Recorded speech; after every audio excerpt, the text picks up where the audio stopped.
We are gathered here tonight to say goodbye to my beloved sister, Ate Esther, a loving mother, grandmother, great-grandmother, auntie, relative, friend, neighbor, and to celebrate the life that she had lived on earth. But when she requested me one day, umuwi ka na, parang naglalambing sa akin. I felt something. I really need to go home. I don't know that my daughter even spoke to my niece, si Jean. Tinatanong niya kung ano talaga ang sitwasyon niya, ang health condition niya. Then all my niece and my nephews visited her. And one of them told my daughter, let your mom go home. So I really decided to go home. Direct from the airport, diretso na ako sa hospital. I want to show to her how I really love her. May hilig siya minsan, yapusin mo ako. Umihiga ako talaga sa deathbed niya. I felt na parang ayaw niyang maiwan siya. So, dinadayantayan ko sa ulo niya, or I will hold her hand to let her feel na I'm present. Marami na siyang sinasabi. Mostly aray. Dinadain niya, napipil mo yung sakit na nararamdaman niya. He's been calling my mother, my elder sister, who passed away long time. Nasabi sa niya, sinusundo ka na ba? Gusto mong sumama? No! She's angry. She really doesn't want to go. She wants to stay. She still wants her to see all her grandchildren finish their studies. My prayer is, please God, if I will go home, sana naman po, either napagalingin mo siya kung kailangan, or maging masaya ka ang aming kapaskuhan. Dininig ng Diyos ang panalangin ko. Dahil naalagaan siya, nakasama namin siya sa kapaskuhan. But there was a time na hindi ko na siya tinabihan sa higaan niya. I don't know that will be the last. Pero hawak ko yung kamay niya. I really want her to receive the extreme unction the day before.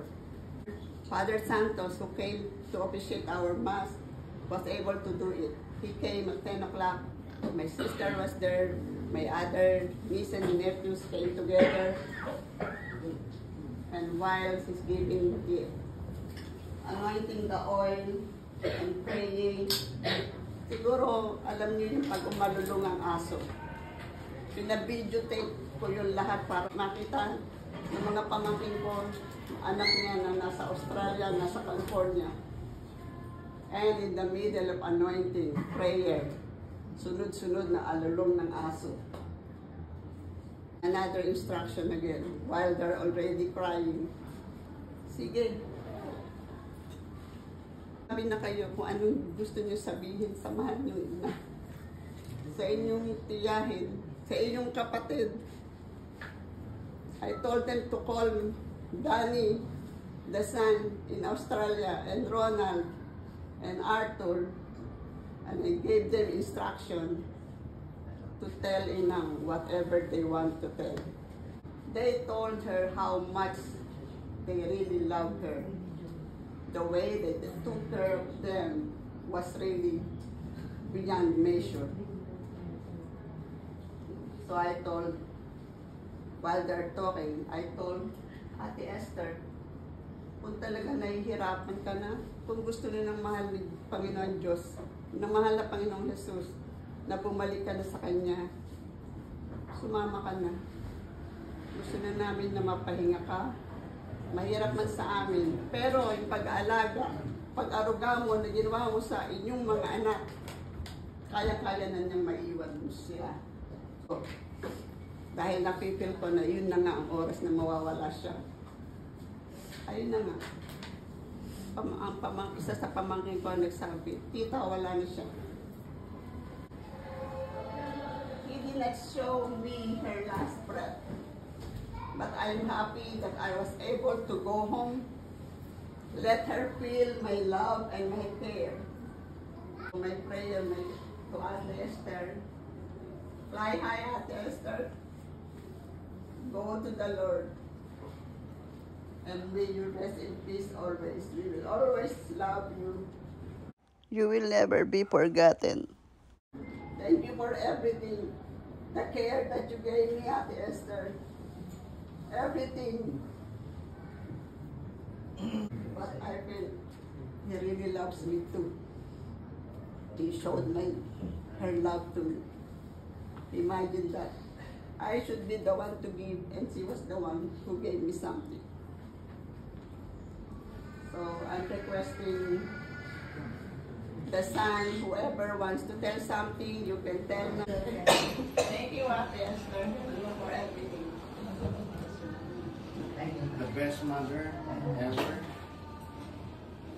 She extended her love not only to me, to my friends, to everybody that I know. They are always welcome. At home, she's even cooking for my friends, not only for my siblings, but for everybody. She is really that special. Nobody, for me, nobody could replace her in my heart. The best mom ever. That's it.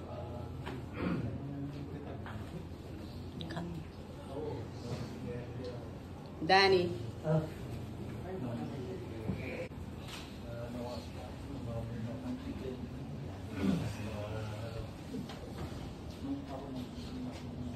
Ito yung pangalawa sa mata. So, ako sana magsalita.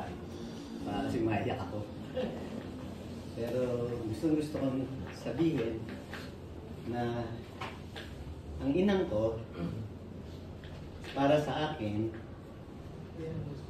ang perfectong halimbawa ng mapag-arugang na. Simula nung maliliit kami, siya na ang nag-alaga, nag-aruga sa amin. Hanggang sa mga anak namin, mga apo niya. Natandaan ko nga na yung aking panganay, kasi siya lang medyo naalagaan at lumipad na kami ng Australia, mas marami siyang inatinan na preschool activity at excursion kesa sa akin. Dahil sa panganay kong anak. Kaya siya mag-alaga. Sinasamahan niya yung panganay ko, siya yung kasama, nakikita niya umiyak. Kaya matuturing ko na swerte kaming mga magkakapatid at ang mother ko ay talagang mapag-alaga, mapagmahal para sa amin. Isa pa, sa pang natatandaan ko, simula nung maliit, pilit kong iniisip, ano ang ginawa ng inang para sa kanyang sarili? Tingin ko wala. Lahat ng ginawa niya para sa amin. Hindi nga siya nag-i-excursion eh. Hindi siya nag-ano eh. Lahat siguro ng kanyang ginawa towards para sa ikabubuti namin magkakapatid o ng mahal niya sa buhay. Wala akong matandaan na ginawa niya para sa sarili niya. Kaya, inang, hindi ko lang malaman kung paano may time na palis siguro ako o sabi ko sa inang, kaya hindi ako nagsasabi sa inyo eh, ng problema, ng kung ano man sa buhay. Ayoko magsabi sa inyo kasi alam ko mag-worry kayo. Alam niyo kasagot-sagutan ng mother ko. Kahit hindi mo sabihin kung ano ang nararamdaman mo, nararamdaman kong lahat yun. Kahit na hindi ka magtapat sa akin, kahit hindi ka dumaing, mararamdaman at mararamdaman ko yun. Kaya inang, ako nagpapasalamat sa inyo na pinalaki niyo kami ng maayos. Lahat kami ngayon maayos na. Huwag na sana niyong ipag-worry kung saan mo kami naroon ngayon at kami maayos. Para sa akin, napakaswerte namin, napakaswerte ng mga anak namin. At nagkaroon kami ng isang inang katulad ng inang. Hindi po, bago, nagpapasalamat po ako sa inyo lahat. At kami dinamayan niyo sa araw na to. Papasalamat din ako sa Panginoon kahit pa paano kasi nung umalis ako ng 2007, nakabalik lang ako 2023 sa regret ko eh. Bakit hindi ako bumalik taon-taon, every 2 years? Bumalik ako 2023. May sakit na siya. Tapos, kala nga namin, kala ko gumagaling. Pwede na ulit tayong magsama-sama, magbakasyon ulit. Naumpisahan, siguro yung susunod mas masaya. Balak namin ngayong Pasko sana ito nakaraan eh. Kaso, yung inakala namin na gumagaling siya, yung pala, talagang dumala, biglang nag-deteriorate. Pero pasalamat pa rin ako sa Poong May Kapal. Kahit na isang Pasko, simula nung umalis kami, nagkasama-sama kami masaya, kumpleto, at memorable. Yun din ang sana gusto kong mangyari. Pinanghihinayang ko, nabigyan sana namin siya ng marami pang ala-alang masaya. Pero inang salamat sa lahat. Maraming salamat. At sa pagpapalaki niyo sa amin, nakita niyo naman, lahat kami maayos. Ang mga anak, sasaya, maayos din. Maraming salamat din ang sa pagpapalaki niyo. Magpahinga na kayo, huwag niyo na kaming alalahanin. At nakakasigurado ako, makakasama niyo ang lahat ng mahal niyo sa buhay na namayapa. Salamat po, Ina.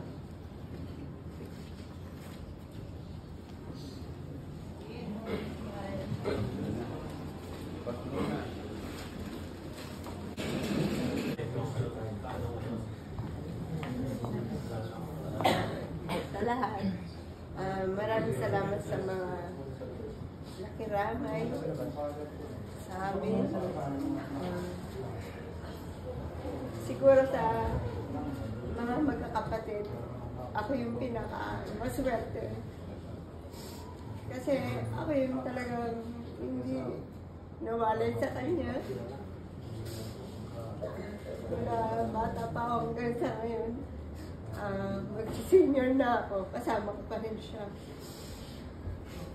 Na-appreciate ko talaga ang mga anak ko, mula ng baby.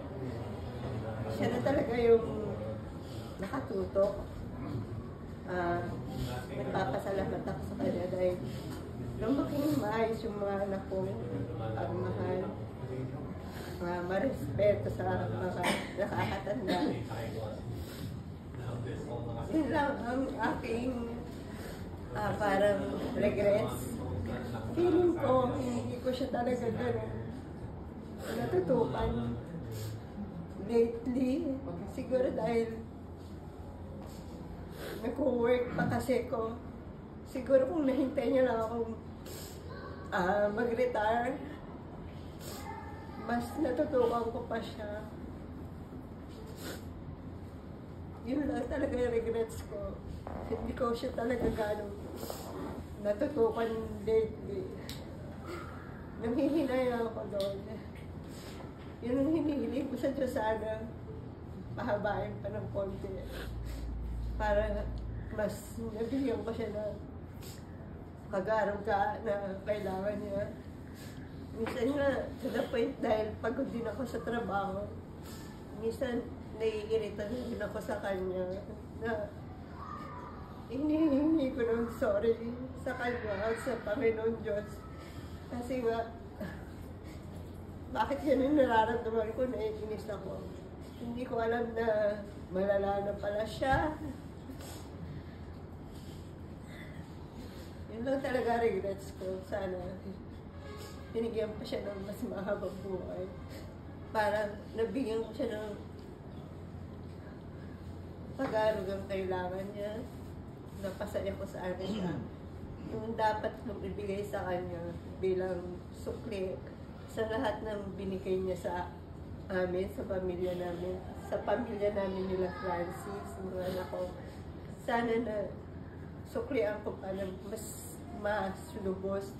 Dahil yung binigay niya sa amin, talagang buong buhay niya, binigay niya sa amin. Napaka-selfless niya talaga. Nang, sorry, kung hindi kita natutukan lately. Sorry talaga, yun lang. Pero mahal na mahal kita. Salamat sa lahat. Yun lang po.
Nada